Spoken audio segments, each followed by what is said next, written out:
John. John's the first to be eliminated, child. He was not long for this game. So, but my thing is, did you notice how this man hopped away? He was like hopping away after they said he was eliminated. And I'm like, you could just run at this point. So when she spoon like a BB moment, which is like a beautiful black moment. Did we get any of those in this episode? Black. We have a chaotic vibe moment of the chaotic vibe moment. And you're watching Black by Reality. Black by Baddies. And those who love us. Hello, you're watching or listening to the Black by Reality podcast, a place for Black by Baddies and those who love us. I'm your host, Nicole Weaver, and I'm an entertainment journalist covering reality TV, currently on Collider. Today, I'm talking to Sabiyah Broderick of Survivor 45 about the first 3 episodes of The Traitors. Who do you think gets murdered next? Leave your answer in the comments below. I also have some other things to talk about first, so family meeting.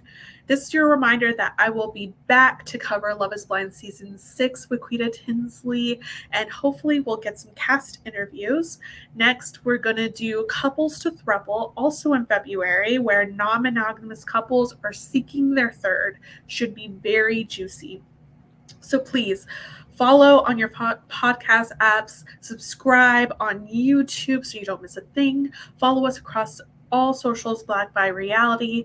That's another great way to stay updated. And I also try to keep it fresh with some more inspiring things for our community. And that's it for now. On to our Traitors recap with Sabiyah, and spoiler warning for the first 3 episodes, obviously. I am here with Sabiyah Broderick, was known as a truck driver on Survivor 45 and is currently an aviation logistics specialist in the Marine Corps. We are going to be talking about The Traitors. Sabiyah, how are you doing? Oh, I'm doing amazing, Nicole. Thank you so much for having me. Traitors is actually one of my new favorite shows, so I'm excited to get into it and talk about it. It's so good. It's like a mix of just, if you're into reality competition shows, it's just a mix of everything. And then the reality shows that aren't competitions at all. So right. Right. It's really interesting. Like, I love seeing, this season we get Phaedra on there, we have Wilder, Deontay. Yeah, I was kind of like crazy, but I love how emotionally vulnerable he is and everything like that. Honestly, I love that. Like, any guy that's like, he's so masculine, and then he just has this very, very soft side. Now, I don't know if that's part of his game, which it would be brilliant if it was, to just kind of like soften himself. But I'm loving it. It's great TV so far. Yeah, I'm loving it too. We'll eventually get there, but I this is my introduction to him. So we're gonna do this recap going episode by episode. For the first episode, we see this huge round table. We got our cast sitting there. Alan Cumming, as usual, he's gonna go around and pick the traitors. Who are you hoping was gonna get that tap on the shoulder? Sandra. Man. Every time he went past her, I was just like, please, because we've all seen Sandra as a villain before on TV multiple times. We know she's a straight shooter. We know she doesn't care whose feelings she hurts and stuff like that. She's the queen. So it would have been awesome to see her in that role and just like really be able to kind of like get to it, because it's not going to be an issue for her, and the strategy is always going with her. So I was kind of a little bit disappointed, but they made up for it later on in the episode with some of the twists. So yeah, and I think from season 1 we learned people can later become traitors and all of that, so it's definitely not ruled out. I always think of what producers are thinking, and I'm like, I'm sure they want Sandra too, but they wanted, I think, one big strategist and maybe someone unexpected, and Dan Giesling, just like Big Brother people. Do you watch Big Brother? I have watched a couple of seasons of Big Brother. I'm a Survivor, like, diehard. So I've seen every episode of Survivor. My family were huge Amazing Race people as well. But I never really got into Big Brother past, like, when I was younger. So when like they were still like the Real World cast and stuff like I know Johnny Bananas and everybody like that, but in CT. So seeing their faces, I was like, okay, like I remember these guys. And like Big Brother, but I don't know. It's very interesting because when you talk about like CT and everything, it's like, yeah, this is like such legacy people. It almost feels like, oh, it makes all the time you've spent watching reality TV actually worth something. Yeah, because there's so many personalities and everybody has a story. Like you have to know past seasons to. I mean, I keep saying Survivor because that's really like my favorite thing, but it works the same way. Like you have a heroes versus villains season, like let's say if you didn't watch everybody's origin story, you don't know why they're a hero or a villain, you know? So it works kind of like that in this show. And I'm really excited about that. Like, even Sheree, like if you didn't watch, any type of housewife show, you have no idea who she is. Let's talk about Phaedra. If you don't know what Phaedra's known for, like, so I'm a writer for Collider, and before when the cast was released, I actually wrote a whole article of like a housewife should be a traitor, but I used Phaedra's picture very specifically because I'm like, she gives that. She just gives it. So let's talk about what happens during the ceremony. So Larsa immediately claims afterwards that she heard Alan stop next to Parvati, so she might be a traitor. Parvati was not having it. Right. to comfort Parvati is bold. Like I was shocked. Like I was like, no, she did. She must don't know who she's talking to. You know what I mean? But that's the beauty of it, right? Yeah. Like these housewives don't care. They don't have reference for these people. So that's it's like true. Right, but in my mind, I'm like, yeah, the Black Widow. You know what I'm saying? Like it's crazy to me to come for her. And as far as like any type of strategy, like you want her on your side. You don't want her against you. You know, but hey. Hey, it makes good TV when there's someone who's gonna do it. Next, Janelle, she thinks that John Burko's breathing changed during this election, so he could be a traitor. And he kind of messed himself up too, because he fumbled a little bit, and then he said he had asthma, just as like, like kind of like, I wouldn't call it a Freudian slip, but when someone puts you on the spot, it's like, oh, like hands up, don't shoot. And he was just like, I have asthma. But I was like, when he was like 5-6 years old. So it's like, man, what are you doing? It's like, I was like, what is going on? Okay. You don't ever expect to like have to defend your breathing, but like this is where we're at. So I seriously. That's hilarious. My partner Jordan was just like, I mean, he's just old. Like we were both screaming. That's what I'm thinking. I'm like, they just put this hanky over his face. We don't know how long. His production, of course, skips a bunch of time when you're on shows, so we don't know how long his mouth had to be covered genuinely for him to, get enough good takes going around the table. So I felt like that was kind of like a low blow, but hey, if you have a gut feeling, I feel like in this show, it's better to just get it out there just so, it's not on you. But yeah, I wouldn't have said anything about his breathing. I wouldn't have either. Yeah. So we find out our actual traitors are Dan and Phaedra. Yeah. What were your thoughts? Well, their little moment where they took off their hoods, it was perfect because honestly, I feel like out of the entire cast, they are the most like under the radar type of players. Even Phaedra being who she is, it's like she is a lawyer, right? So it's like, having like the ability to be perceived in one way but be another way is her career. So I was super interested to see her do her thing. And then Dan, like he looks like any guy that would pass you on the street. There's not really anything. It's kind of like a gray man aspect that he has to just be able to just kind of like blend in to the walls of the house. So he really wasn't on anybody's radar. I feel like the thing that ended up highlighting him was that he wasn't on anybody's radar. So that's interesting. Yeah.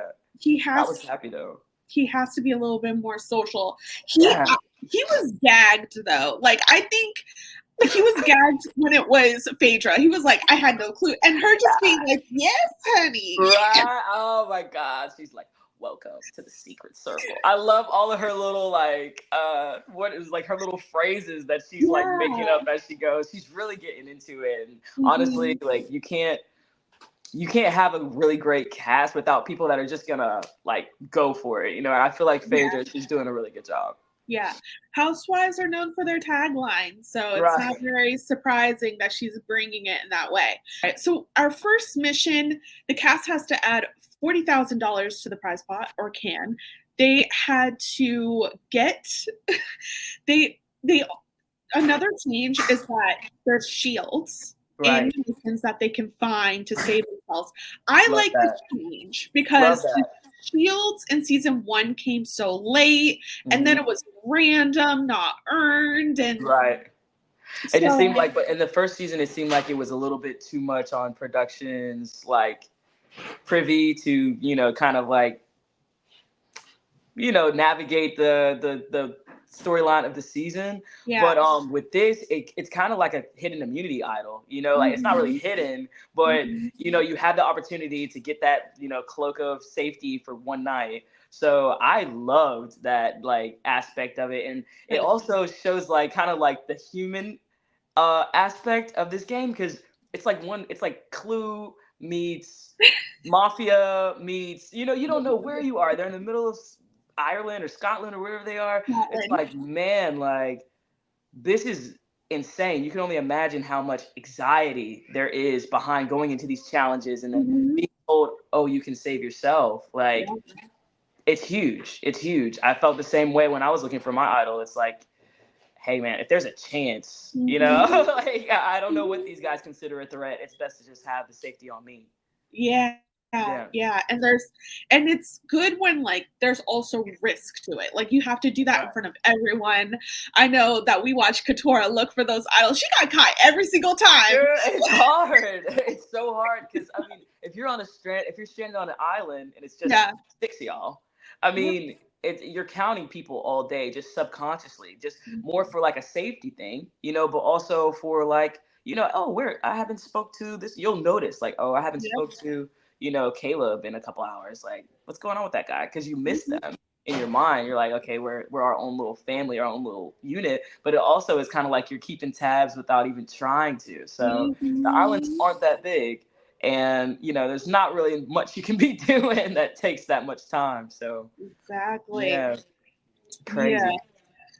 So they have to untie themselves at the beginning of this mission, get into a boat, search for these puzzle pieces, have to work together to put them all together.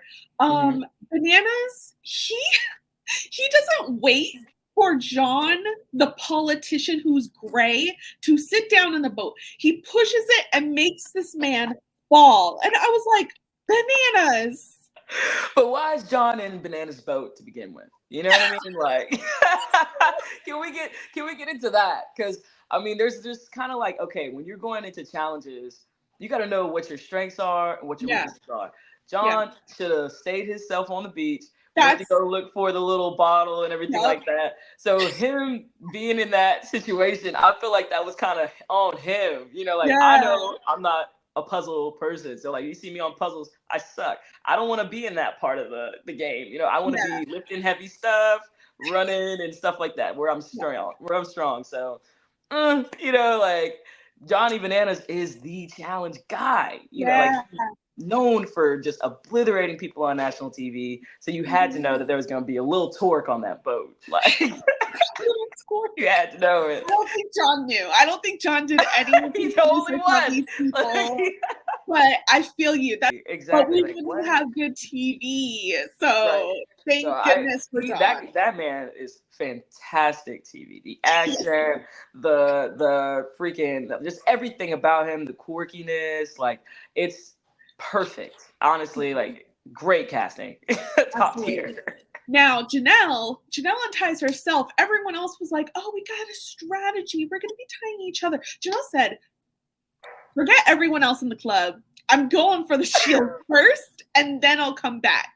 And dramatic too. Like she was like, I mean, like gone with the wind. I loved it. Honestly, that would have been my game plan too. She's a very athletic. People know that she's a threat in general, strategic wise. Like she's on the radar. Even without the shield situation, I feel like she still would have been on everybody's radar just because she's a strong woman and she's proved herself on TV before. So I'm not mad at that decision. I'm not. No, not at all. Bergie was the last to get untied. I think it's Phaedra and Sheree who's trying to help this baby out. I believe it might have been Sandra. Oh, Sandra? Okay. Yeah, I think it was Sandra that was helping him out with Phaedra. Which, I mean, they don't want to do any work in the challenge anyway. You know, Sandra is like, she's like notorious for sitting out. They literally call it the Sandra sit out bench or whatever. So with challenges, she knows where her strengths are. So that might have even been part of her strategy. It's like, okay, I'm just going to make sure everyone's tied out or untied rather, instead of overexerting myself in this challenge. And that was when she was like super young. So like she's been on TV. It's been 20 years, you know, damn near. So I wasn't mad at that. But yeah, Bergie, man. I felt so bad. Deep Negro sigh for Bergie. It was so sad. I was just like, guy, like he looks more rambunctious, you know what I mean? Like a rope wouldn't hold him down, you know, but he couldn't figure it out. He couldn't figure it out. Don't worry, he redeems himself later. So I was gonna say that. Say that. We're proud of you, Berg. Bergalicious, as Phaedra calls him. Exactly. Bergalicious. I loved that. He definitely, so in the end, you know, Dante and CJ, they leave their boats, they go for a shield. What did you think of this mission and how everyone played it? I thought it was pretty hard. I'm not gonna lie. Like, there's multiple different, you know, things that could be a hindrance for them completing it. Having to get everybody back on shore after they've been all treading water for who knows how long. It's cold, right? Can we talk about that for a second? Because I was in Fiji, so the water is always warm, you know, but where they are, it's not. I mean, I've done deployments to Norway, like it's freezing. On that side of the world, just like being at the top and like up on the islands and stuff like that, because Norway has its own islands off the shore and stuff like that too. So I wouldn't get in that water for safety, but that was a hard challenge for just regular people that aren't really trying to survive and all that stuff. I was really impressed with the difficulty for it to be a first challenge, you know. So they did well. I was surprised. I agree. They cut it close on the time because when Alan was like, "You have to get back on land," I was like, "Excuse me." Girl, I was like, oh, they had to get back. Like I thought that somebody from the land could have just, you know, hit the little thing, but everybody back on the shore, that's intense. So much. But they did it. They got through it. Now back to our traitors. They have to pick a third one. Dan says he wants to work with Janelle and Parvati.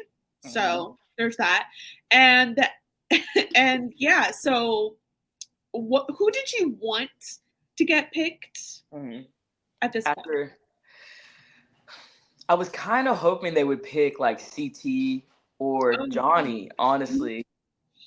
Just to like keep a strength component and have like a big shield. They ended up going with Parv, which I understood that. And Dan actually corroborated what I was thinking. It's like, okay, because they are so cloak and dagger, they need somebody that's a little bit higher above the radar just in case they're discovered. It's like, oh, it was Parvati the whole time. She's high profile. We could still, you know, be Gabler alligators and like, you know, hang underneath. So I liked the strategic, you know, pick. Do I feel like Parv is that dumb to be high profile in a game like this? And do I feel like it could potentially backfire on them because she's so smart? Yes. But that's a conversation, you know, for maybe another episode. Yeah. Right. So, I mean, every episode recap, we try to do a beautiful black moment or a chaotic high moment. Yeah. Do we have any of that for episode 1 before we head into episode 2? Beautiful black moment. episode 1, I think Phaedra gets my beautiful black moment of just her like being like, yeah, Dan. Yeah. Be shook, Dan. So I loved it. It was confidence. Because I think just how you were saying of like, oh my God, someone comes for Parvati and they just don't care. I feel like anyone else who was familiar with Dan from Big Brother would have been gagged. They would have been gagged over him. They'd be like, oh my God, I get to work with him. But instead it seemed like Dan was like shook. He's working with Phaedra. Right. And she's actually doing well because he had no clue. Like, right.